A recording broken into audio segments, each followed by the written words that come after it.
వీళ్ళు ప్రజలకు చేసింది ఏమీ లేదు, కానీ ప్రజల దగ్గర నుంచి ఎలా దోచుకోవాలని చెప్పి స్కెచ్లు గీసి ఏకంగా వాళ్ళ దగ్గర ఉన్న అధికారాన్ని దుర్వినియోగం ఎలా చేయాలి అని చెప్పి ఏది వదిలిపెట్టకుండా ఇసుకను మట్టిని గ్రనైట్ క్వారీలను ఏది కూడా వదిలిపెట్టకుండా దోచుకుంటా ఉన్న పరిస్థితులు ఇదే టెక్కల్లోనే కనిపిస్తా ఉన్నాయి.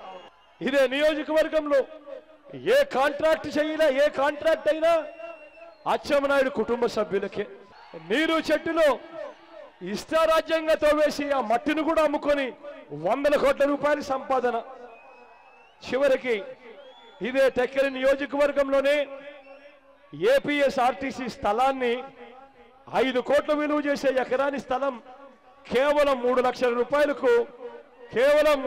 రూపాయలకు పూర్తిగా కాజేసే కార్యక్రమం కూడా చేస్తా ఉన్నారు అని అంటే ఇంతకన్నా దారుణం ఎక్కడైనా ఉంటుందా అని అడుగుతా ఉన్నా.